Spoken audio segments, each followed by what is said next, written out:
Demişdin ki saat 10'da oradayam. Saat 10'dan 3'e kimi gözlədim. Daha gözləməyə başqa nə cür olur ki? Bir adamsız küçə kimi gözlədim.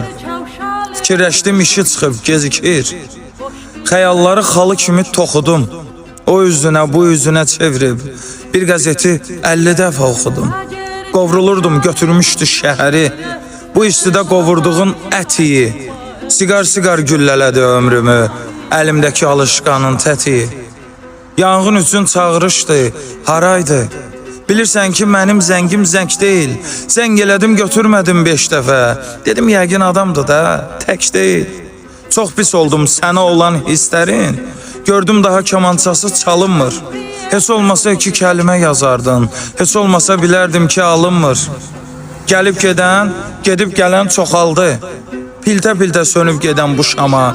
Ayrı vaxtda heç bu qədər dost tanış. Qohum qardaş rast gəlmirlər adama. Çətin olur güc toplamaq sonralar. Adam gələk ilk görüşdən solmasın.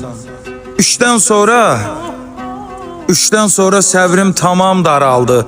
Dedim gəlmir, cəhənnəmə gələn günü olmaz. Hə? Ey zalım.